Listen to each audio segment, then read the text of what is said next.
নমস্কার বন্ধুরা, আজকে একটা নতুন ভিডিও নিয়ে চলে এসেছি আপনাদের সামনে। ভিডিওটা নতুন না, 1 বছরের পুরনো।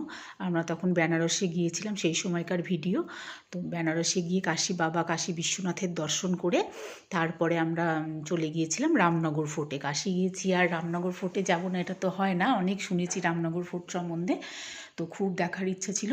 তো আমরা চলে গিয়েছিলাম রামনগর ফোর্টে। তো আমাদের পৌঁছতেই বিকেল 5টা বেজে গেছে। 5টা পর্যন্তই কিন্তু এই ফোর্ট খোলা থাকে। তো আমরা যখন একদম গেটের টিকিট কাউন্টারের সামনে, তখন 5টা বেজে গেছে, অলরেডি বন্ধ করে দিচ্ছে ওনারা টিকিট কাউন্টার। তো ভেতরে কয়েকজন ফ্যামিলি ছিল, ওনারা দেরকে টিকিট দিয়েছিল, আর লাস্ট আমরা ছিলাম। তো আমাদেরকেও দেখে টিকিট দিল, তো দিয়ে তখন কাউন্টার বন্ধ হয়ে গেল। তো আপনারা যারা যাবেন তারা কিন্তু আগেই যাবেন, একদম 5টায় কিন্তু বন্ধ হয়ে যায় এই ফোর্ট। তো এই ফোর্ট হচ্ছে দেখার মতন জিনিস। আমরা তো ঘুরে ঘুরে সবটা দেখছিলাম, এত সুন্দর লাগছিল কি বলবো, যে ঐতিহাসিক জিনিস সব চোখ জুড়িয়ে যাচ্ছিল।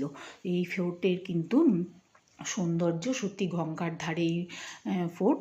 তো এইখানে হচ্ছে কথিত আছে, মানে এটা ঐতিহাসিক নথিপত্রে আছে, 1750 খ্রিস্টাব্দে রাজা বলবন্ত সিং বানিয়েছিলেন কাশী রাজার এখানে এই ফোর্ট। আবার 1742 সালে নাকি রাজা মনসারাম ভিত স্থাপন করেছিলেন এই ফোর্টের। তো এই ফোর্ট কিন্তু তুলসী ঘাটের সামনে অবস্থিত। যাই হোক, এগুলো তো অতটা ভালো করে আমি জানি না, শুনেছিলাম, এখন ঠিকঠাক বলছি কিনা তারও ঠিক নেই। তো এই ফোর্টে কি হচ্ছে, 1010টা ছোট বড় ঘর আছে, আর 7টা উঠোন আছে, মানে আর 4টা দরজা আছে। মুখ্য দরজা হচ্ছে লাল দরজা, ঝান্ডা দুয়ার, মানে দেখার মতন জিনিস এটা। আমরা উপর থেকে দেখছিলাম, তখন সূর্য অস্ত যাচ্ছিল, গঙ্গার দৃশ্য এত সুন্দর লাগছিল দেখতে। আর আরও অনেক লোক, মানে লাস্ট যারা গিয়েছিলেন ওই ফ্যামিলিটাও ছিল ওখানে, আর আমরাই ছিলাম। তো আমরাও দেখে দেখে বেরোচ্ছিলাম। আমাদের যে ওখানকার যে কেয়ারটেকার ছিল, উনিও লাইট অফ করতে করতে পেছন পেছন আসছিলেন। তো দেখার বিষয় হচ্ছে, এখানে এত সুন্দর একটা মিউজিয়াম আছে এই ফোর্টের ভিতরে।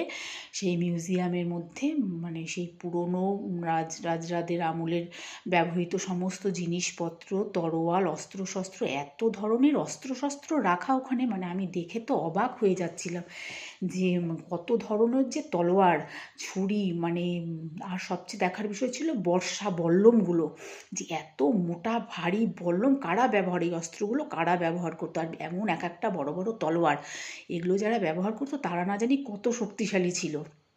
প্রচুর জিনিসপত্র সেখানে রাখা ছিল, কিন্তু সেখানে কিন্তু ভিডিও করা অ্যালাউ নেই, তাই সেখানে তো ভিডিও করতে পারিনি। দেখুন এখানে আরও যারা ছিলেন ওনারাও ফটো তুলছিলেন সব। তারপরে আমরা এখান থেকে ঘুরে গিয়ে মিউজিয়ামে গিয়েছিলাম। দেখুন এত সুন্দর। তো না, মিউজিয়ামে আগে ঘুরে তারপরেই আমরা এখানে এসেছিলাম। ভুল বলছি, অনেক দিনের তো আমি ভুলে গেছি। যাই হোক, এত সুন্দর লাগছিল দেখতে কি বলবো। আর ওই মিউজিয়ামে রাখা ছিল হচ্ছে রাজরাদের পোশাক আশাক, শাড়ি, তারপরে রাজার ড্রেস, জুতো, ওনাদের ব্যবহৃত জিনিসপত্র।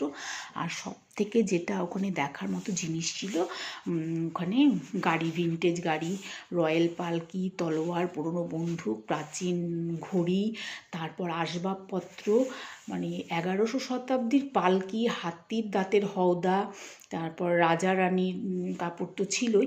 দেখুন ওই মিউজিয়াম দেখে বেরোচ্ছিলাম এইখানটা দিয়ে, তাও ভিডিও করা তো বারণ, তবুও আমি মানে লোভ সামলাতে পারিনি, একটু ভিডিও করে নিচ্ছি। করে নেওয়ার পরে তারপর দেখছি উপরের দিকে উঠে এসে যে এখানে সিসিটিভি তো থাকবে, এটাই স্বাভাবিক। কি জানি কেউ দেখে ফেললে যে কি হতো ভগবান জানে, আমার ফোনটাই নিয়ে নিত কি না। যাকগে, লোভ সামলাতে পারিনি বলে এখানে ভিডিও করেছি। এই ভেতরে ভিডিও করা কিন্তু একদম বারণ নয়, মিউজিয়ামের ভেতরে তো ভিডিও করাই যায়নি। তো এখান থেকে দেখে আস্তে আস্তে আমরা বেরোলাম। আর আমি ওইগুলোই ভাবছিলাম যে এই অস্ত্রশস্ত্র, এই সমস্ত জিনিসপত্র, মানে এরা ব্যবহার যারা করতো তারা সেই সমস্ত সৈন্যরা কত শক্তিশালী না জানি ছিল।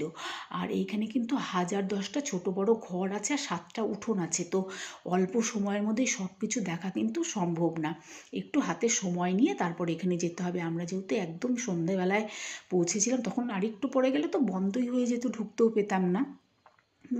তো আপনারা যারা যাবেন একটু আগে সময় নিয়ে যাবেন, এখানে ঘুরে এই কেল্লাতে কিন্তু সারাটা দিনই কাটিয়ে দেওয়া যাবে। এখন আমরা বেরিয়ে যাচ্ছি রামনগর ফোর্ট থেকে বের হচ্ছি বাইরের দিকে, আর একটা উঠোন, তারপরে বাইরে বেরোবার গেট, চারিদিকে ঘর আর ঘর, এত সুন্দর সব। আমি তো আর একটু হলেই আমরা টিকিট পেতাম না, 5টা বেজে গিয়েছিল, মানে যেতে ইচ্ছে করছিল না আমার। লাস্ট টিকিট আমাদেরই ছিল, শান্ত পরিবেশ, ওনারা তো দিয়েছেন, বসে থাকতে ইচ্ছে করছিল সত্যি। আর দেখতেও এত ভালো লাগছিল না, আমি দেখে অসাধারণ সুন্দর যে সত্যি তখনকার যে স্থাপত্য কি সুন্দর, তখনকার কারিগরেরা, রাজা রাজনীতি বেনারসে এসে সার্থক একদম সব দেখবার ঐতিহাসিক জিনিস, দেখবার মতো জিনিস।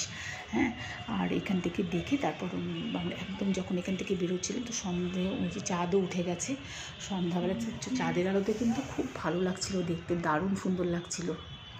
আমি চারিদিকে ঘুরিয়ে ঘুরিয়ে ভিডিও করে নিয়েছিলাম। ওই দেখুন একটা উঠোন, মানে চারিদিকে এখানে অনেকটা সময় হাতে করে নিয়ে এসে তবে এটা দেখে হয়তো শেষ করা যাবে। তা আমি অল্প সময়ের মধ্যে যা তো মোটামুটি খারাপ দেখিনি, ভালোই দেখেছি, খুবই ভালো লেগেছে আমার। কাশিতে বেনারসে যে ঘুরেছি তার মধ্যে আমার মানে সবচেয়ে ভালো, বাবার দর্শন তো করেইছি, তারপরে এই রামনগর ফোর্ট, অদ্ভুত অদ্ভুত, মানে যারা কাশিতে আসবেন অবশ্যই আসবেন। আর পুঁথিতেও আছে, এটা আমি পরে জেনেছি, আগে তখন যখন গেছি তখন জানতাম না যে ব্যাসদেব এখানে নাকি মহাভারত লিখেছেন। কথিত আছে যে এখানে ব্যাসদেব স্বয়ং ভগবান শিবের তপস্যা করেছিলেন এবং তখন প্রসন্ন হয়ে শিব ওনাকে বরদান করেছিলেন যে এই জায়গাটি হচ্ছে ব্যাসকাশী নামে জানা যাবে।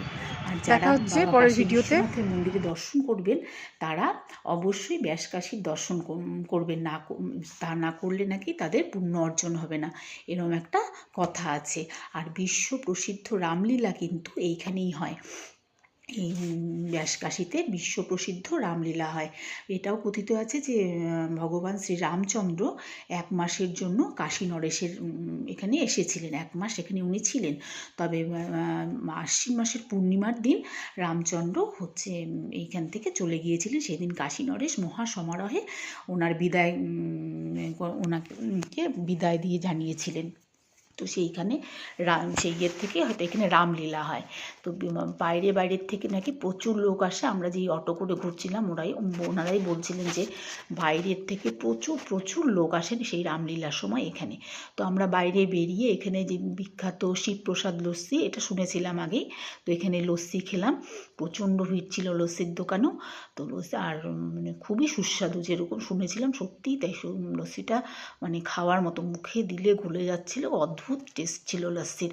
তো আপনারা যারা যাবেন অবশ্যই এখানে একটু লস্যি টেস্ট করবেন। তা আমিও খেয়ে দেখলাম, বেশ ভালো টেস্ট ছিল লস্যির। আর তারপরে আমরা এখান থেকে বেরিয়ে অবশ্যই BHU এর দিকে গেলাম। তারপর একটু বেনারসে ঘোরার মধ্যে আমার এই রামনগর ফোর্টের ঘোরাটা সত্যিই মানে খুবই ভালো লেগেছে। তো কেমন লাগলো ভিডিওটা অবশ্যই জানাবেন। নমস্কার।